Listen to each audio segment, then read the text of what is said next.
Fingerprint আর রেজিস্ট্রেশনের জন্য। আর ফিঙ্গারপ্রিন্টের জন্য ফার্স্টে আপনার ছবি তুলবে, নাম জিজ্ঞেস করবে, সাউন্ডস রং, বেটা। তো আমার খুব একটা বেশি সময় লাগে নাই, 10-15 মিনিটের মতো সব মিলায় টাইম লাগছে।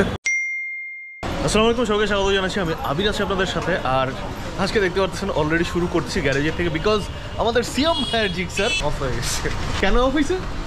সিকিউরিটি লকের কারণে। তোর বাইকটা দেশে ছিল আর সিকিউরিটি লকও যেটা লাগাইছিল ওইটা সামহাও মেনটেনেন্সের একটা ঝামেলা হয়েছে। This is the story, but this is not the whole story. আমার এখন যাওয়া লাগবে আমার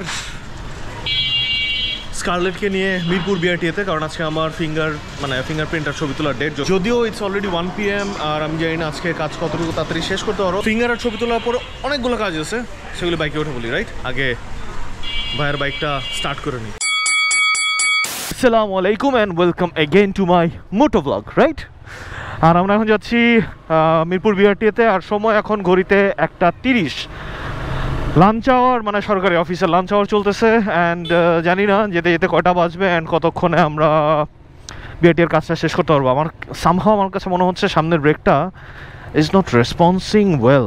তো যাই হোক, সমস্যা নেই, আজকে সার্ভিসে যাওয়ার প্ল্যান আছে, সো গেলে তো সব কিছু সলভ হবেই। সামহাও বাইকটা অনেক পরে আসতেছে। রুট প্ল্যানটা যেটা হচ্ছে সেটা হলো আগারগা অ্যাকচুয়ালি না, 60 ফিট হয়ে তারপরে বিআরটিএ 10 নম্বরে ঢুকে যাওয়া।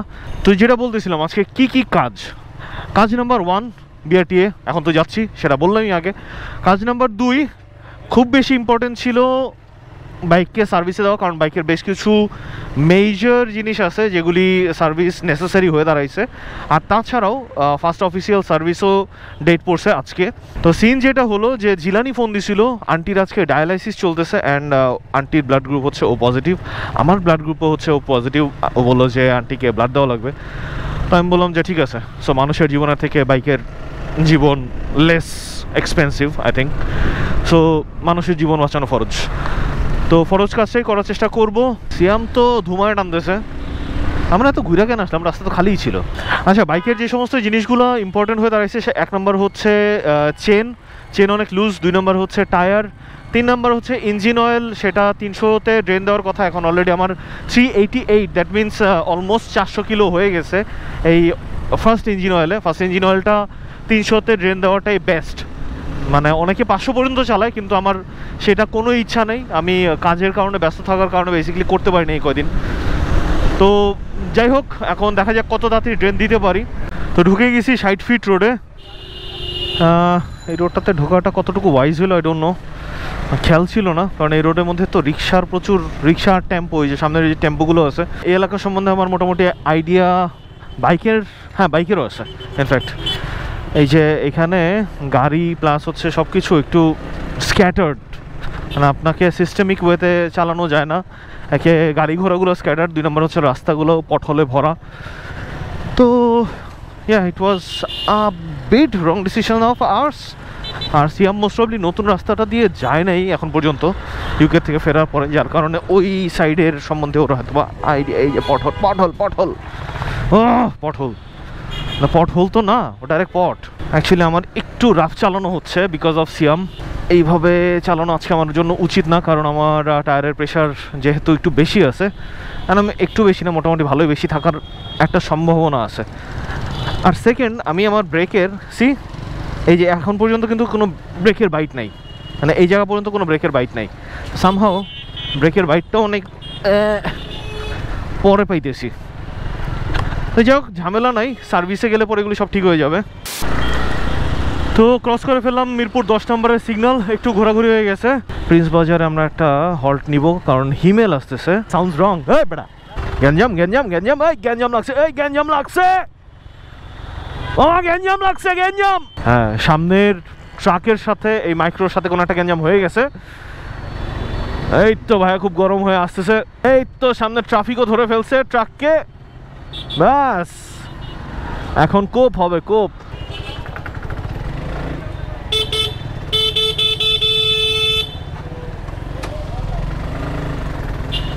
কানের মধ্যে হেডফোন দিয়া সে রাস্তায় চলতেছে, হর্ন দিতেছি তাপায়া, কোনো হুদিস নাই।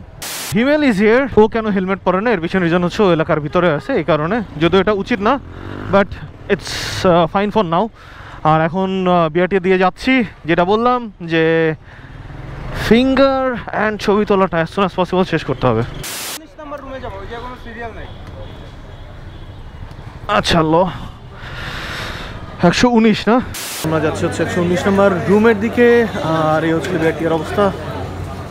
তো ফিঙ্গার দেওয়া শেষ করলাম। ফিঙ্গার দেওয়ার জন্য কী কী জিনিস আপনার সাথে নিয়ে আসবেন সেটা হচ্ছিল 1 নম্বর এনআইডি কার্ডের ফটোকপি, আর হচ্ছে যেটা রেজিস্ট্রেশন আছে রেজিস্ট্রেশনের ফটোকপি, ওটা আনলেই হয়ে যাবে, আর কিছু লাগে না। তো আমার খুব একটা বেশি সময় লাগে নাই, 10-15 মিনিটের মতো সব মিলায় টাইম লাগছে।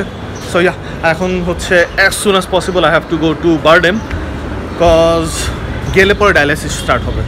আমরা রওনা হয়ে গেছি মিরপুর 10 নম্বরে বিআরটিএর থেকে বারডেমের উদ্দেশ্যে। সবাইকে যে জিনিসগুলো তখন বলতেছিলাম ভিডিওতে যে কি কি নিয়ে আসবেন, আর সাথে আরো একটা জিনিস খুব মনে করে নিয়ে আসবেন, সেটা হচ্ছে কনফিডেন্স। কারণ এখানে প্রচুর বাহিরের লোক দেখছি, যাদেরকে এক কথায় যদি বলি দালাল গোছেরই লোক রাখছে। কিন্তু আপনি যদি আপনার মুডে থাকেন যে না ঠিক আছে আমার কোনো ঝামেলা নাই, আমি আর ভাই এখানে ঝামেলার হওয়ার মতো কি আছে, 2টা কাগজ আনা লাগবে, শিওর রাইট। সো ওই 2টা পেপার আপনার জন্য ইজি টু গেট। একটা হচ্ছে এনআইডি কার্ড আর একটা হচ্ছে আপনার রেজিস্ট্রেশনের কাগজ।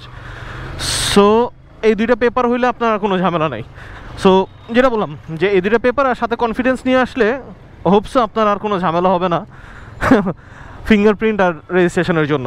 আর ফিঙ্গারপ্রিন্টের জন্য ফার্স্টে আপনার ছবি তুলবে, নাম জিজ্ঞেস করবে, ফোন নাম্বারটা সাথে রাখার চেষ্টা করবেন, যেই ফোন নাম্বার থেকে রেজিস্ট্রেশন করা হয়েছে সেই ফোন নাম্বারটা জিজ্ঞেস করে, সাথে হচ্ছে নাম জিজ্ঞেস করবে, আর তারপরে আপনার ছবি নিবে। ছবি নেওয়ার পরে নিবে হচ্ছে ফিঙ্গারপ্রিন্ট, আর তারপরে নিবে হচ্ছে সিগনেচার।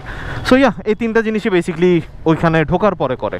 শর্টকাট নিচ্ছি যে মিরপুর 10-এর যে সিগন্যালটা আছে এইটাকে বাইপাস করে আমরা বের হয়ে যাব মিরপুরের নতুন রোডে। আর তারপরে যাচ্ছি আমি আর সিয়াম বোথ ইন বারডেম।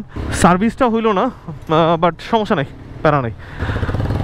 তো আজকে আমার গোপ্রো ওভারহিট হচ্ছে না, আর এর পিছনে মেন রিজন হচ্ছে আজকে আমি 4K 30 FPS এ শ্যুট করতেছি। আর 4K 30 FPS এ ওর ভেতরে প্রসেসিং পাওয়ার কম ইউজ করা লাগে, সো যার কারণে হয়তো বা ওভারহিট এখন পর্যন্ত হয় নাই। টেম্পারেচার আজকে মোটামুটি ভালোই গরম। সো যেহেতু হয়নি তাহলে তার মানে ও 4K 30 FPS এ ওর প্রেশার কম পড়ে। তো যারা মোটো ব্লগার আছে তাদেরকে আমি একটা জিনিস রেকমেন্ড করবো, সেটা হচ্ছে আপনারা যদি 4K 60 FPS এ শ্যুট করেনও, পোস্ট প্রোডাকশানে বা এক্সপোর্ট দেওয়ার সময় সেটাকে 4K 30 FPS করে নেবেন, তাহলে ভিউয়ারদের এটা দেখতে সুবিধা হয়। মানে ইন্টারনেট কম খরচ হয় 1 নাম্বার, আর 2 নাম্বার হচ্ছে বাফার কম হয়। যারা বাসার ওয়াইফাই ইউজ করে, স্পিড কম থাকলেও সিউ টুমরো। সো যাদের বাসার ওয়াইফাই স্লো থাকে, যদি স্লো থাকে তাহলেও 4K 30 FPS এ ঝামেলা হয় না, মানে ভিডিও দেখার সময়, না হলে প্রচুর বাফার হয়। তো আমরা এখন আসছি হচ্ছে বারডেমের নিচে, আর সিয়াম আর আমার বাইক এখানে রাখলাম। এখন আমরা যাচ্ছি উপরে। ও গরমে সব শুকাই যেতেছে। সো ব্লাড দেওয়া শেষ, এখন একটু রেস্ট নিচ্ছি। আর এখন প্ল্যান যেটা হচ্ছে এখান থেকে আমরা যাব হলো ছায়ানোটা। বেসিকলি প্ল্যানটা হচ্ছে 6:30-7টার দিকে, এখন বাজে 5টা। তো বুঝতেছি না যে এখন কি বাসায় গিয়ে ফ্রেশ হয়ে বেরোবো নাকি এখান থেকে ডাইরেক্ট যাবো। So let's see. তো সময় এখন 5:24 আর আমরা বের হয়ে গেছি বারডেমের থেকে। এখন যাচ্ছি মোতালেব প্লাজায়। মোতালেব প্লাজায় যাওয়ার পিছনে রিজন হচ্ছে আমাদের সিয়াম ভাইয়া, আমার বন্ধু সিয়াম কি যেন একটা কিনবে। আর এই কেনাকাটা শেষ করার পরে আমরা এখন যাচ্ছি ফাইনালি আমার বাইকের সার্ভিসটা শেষ করে ফেলতে। কারণ যেহেতু আমার ধানমন্ডির প্ল্যানটা হচ্ছে 7টার দিকে, সো ভাবলাম যে এই টাইমটুকু ওয়েস্ট না করে আজকে যেহেতু বাহিরের কাজ করার অনেকগুলো প্ল্যান করছি, এবং এগুলি সব অ্যাকচুয়ালি পয়সা ছাড়া কাজ, যেগুলো তেমন পয়সা খরচ হবে। সো এভাবে যেহেতু প্ল্যান করা, তো এই কারণে ভাবলাম যে পয়সা ছাড়া কাজগুলো আজকের মধ্যে শেষ করি, মানে যেগুলোতে পয়সা খরচ হবে, আর পয়সাওয়ালা কাজগুলো কালকের থেকে আবার। আর আজকে সার্ভিসটা করে ফেললে আর একটা ভালো জিনিস হবে যে পরশুদিন উই আর অ্যাকচুয়ালি মানে me and Siam actually planning for short tour বা রাইড। তো শাহবাগ ক্রস করতেছি, শাহবাগ থেকে সামনে ডানে গিয়ে মানে কাটাবন্দে ঢুকে যাব মোতালাবের জন্য। আর আমার সুজুকি সার্ভিস সেন্টার হচ্ছে 60 ফিটে। মানে আমি না এই জিনিসটা খেয়াল করছি আমার লাইফে, মানে আমি যদি কোনো দিন সকাল সকাল কোনো কাজ স্টার্ট করি বা কোনো জায়গার কোনো কিছু স্টার্ট করি, আমি যেখান দিয়ে স্টার্ট করবো বা যে জায়গাটার মধ্যে এসে আমার একটু লক্ষ্য মনে হবে, আমার দিনের কোনো একটা ভাগে আবার ঘুরে ওখানে যেতে হবে। তো মোতালেবের সামনে বসে বসে চিন্তা করলাম যে this is my officially first servicing, আর এই সার্ভিসের ব্যাপারে একটা এক্সটেন্সিভ ভিডিও হওয়া উচিত। সো আজকে সারাদিনে যেহেতু অনেক কিছু হয়েছে, এটার সাথে মেস আপ না করি, রাইট? কারণ আমার ফার্স্ট সার্ভিসে হওয়ার মতো অনেকগুলো জিনিস আছে। তো সেইটা দেখানোর জন্য নেক্সট ব্লগে এই ব্লগের কন্টিনিউটি থাকবে। আজকের মতো এখানে বিদায় নিয়ে নিই, রাইট? কারণ আজকের ব্লগটা অ্যাকচুয়ালি একটু বড় হয়েও গেছে আই গেস। সো আজকের মতো আবির এখানে বিদায় নিচ্ছি, signing out, do subscribe and enjoy the life. Abir, love you guys, 3000 piece.